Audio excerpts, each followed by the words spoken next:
Hey there, Connie here. I just thought I'm on a journey and I thought I would share that journey with you. I am a big girl. Okay? I am going to be fully transparent, fully blunt with you because not many people in this world are real. Okay? You have a lot of the social media influencers, beauty experts, how to look pretty, how to get a man, all that good stuff. So I'm here, just me, trying to better myself into a healthier lifestyle and to live longer for my family. So I just turned 37 years old yesterday, so this was kind of my post-birthday run. It sucked. I am, like I said, 37 years old. I weigh 267 pounds, which is really large for a 5'5" person. Okay, I am very voluptuous, but definitely what they would consider obese. Thankfully, my husband still loves me, so that's good. But my journey is to lose weight like everybody else, but more importantly, to be healthy. I have two beautiful girls. I just had my second one 8 months ago, so I'm still getting back into shape from that. So as you can imagine, things were kind of thrown out of whack hormonal wise. Muscle stretched out, a lot of sitting down with a newborn. So really just getting back into it. I used to run back in the day, not very well, but again, trying to be healthier. So this is me restarting that journey. So I just finished my run. I went 1.25 miles. And I'll post a picture of my times. It sucked, but that's not the point. The point is not to go fast. The point is to just get out there and run. And what helped me more is not focusing on distance or time, but more heart rate. So it's something that a lot of athletes focus on, and that is going to be zone training, heart rate zone training. So for the fat burning zone, that's going to be zone 2 and zone 3. Zone 1 is just you walking around your everyday life, not doing anything strenuous. Zone 2 is a light walk. Get your heart rate up to slightly above 100, 120. Easy peasy, something I would do normally, just walking up a set of stairs. I would get so winded just walking up a set of stairs. And then zone 3 is going to be anything above 130 to under 160. Okay, and that is going to help strengthen your aerobic endurance, which is that your muscles use oxygen in order to function.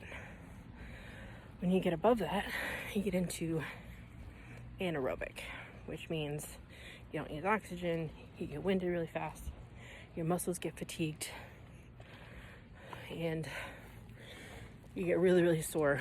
You can't last as long. It's very short acting, and it's not good for the longer endurance. And I'm going not necessarily for distance, but for time doing the aerobic exercise. I just got back to my house. I'm gonna sit under this tree where it's nice and shady. It is hot today. So, let's see, my mile sucked. I had a 19-minute mile, which is actually slow for me. I started working on our running a week ago, last week, with my husband. He is training.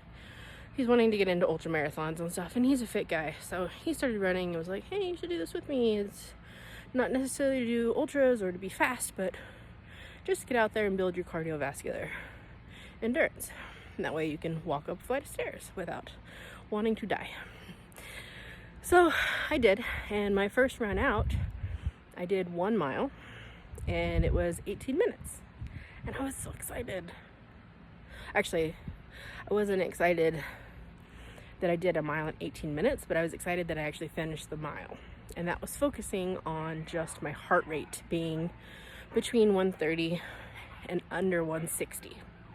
When you get to that 160 mark, you need to stop and slow down and walk, breathe, take some deep breaths in and out. And once your heart rate goes back down into high 140s, low 150s, then start running again. And that is what helped me the most be able to continue to go, is not worrying about distance, not worrying about time, but what my heart rate looked like. So I have an Apple Watch. It does the Outdoor Run app. And it shows you all the things, what your heart rate is, what your mile time is at, and then how far you've gone. Like I said, I was mostly just focusing on my heart rate that first time out. And I didn't even realize how close to a mile I had gotten until I was there, because I was able to keep going. Before, when I tried to run, I was focusing on how fast can I do a mile, and I couldn't even get there. I could barely get to half a mile. Half a mile would come around and I would fall on the floor, dying, panting, wanting to fall over, dizzy, dehydrated, couldn't breathe. And it was unpleasant. It made running very unpleasant for me in my experience, because I am not an athlete. Never been an athlete. I'm just me. I'm a healthcare worker, and I thought it was pretty hypocritical of me to give other people health advice when I wasn't taking it myself. So this is kind of me and my journey of doing that. So like I said, I just finished the 1.25 mile today. It was the first time I've tried that, and that was silly of me because it's scorching hot. All the other times that I've run, it's been pretty cool.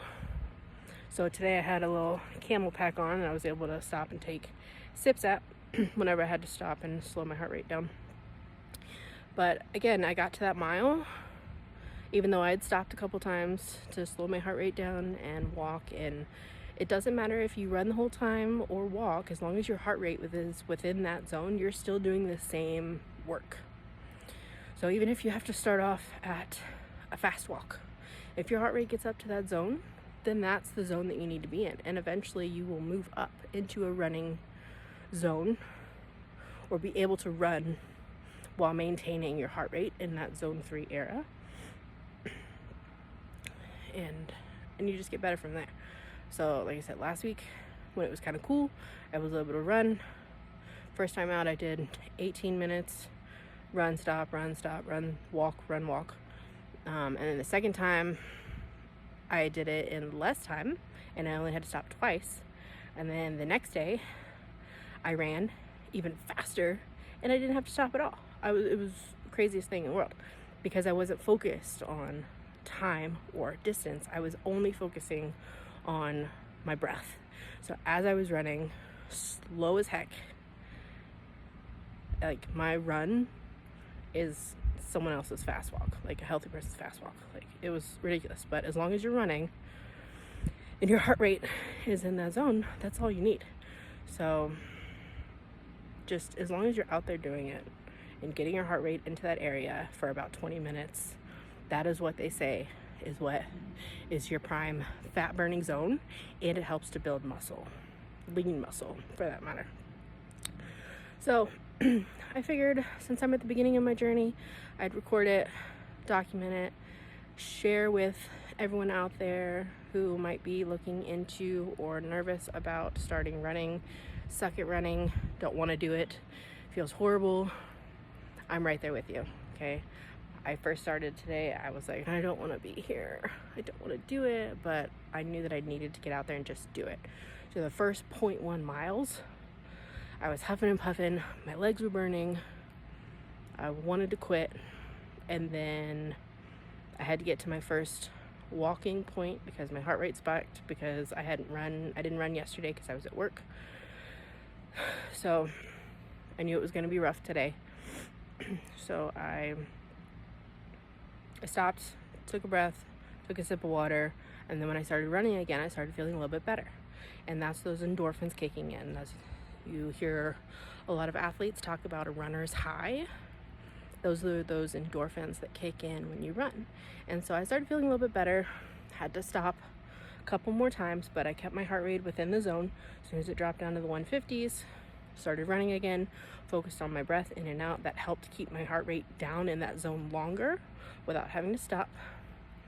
And then at 0.75 miles, it felt like I got a second wind.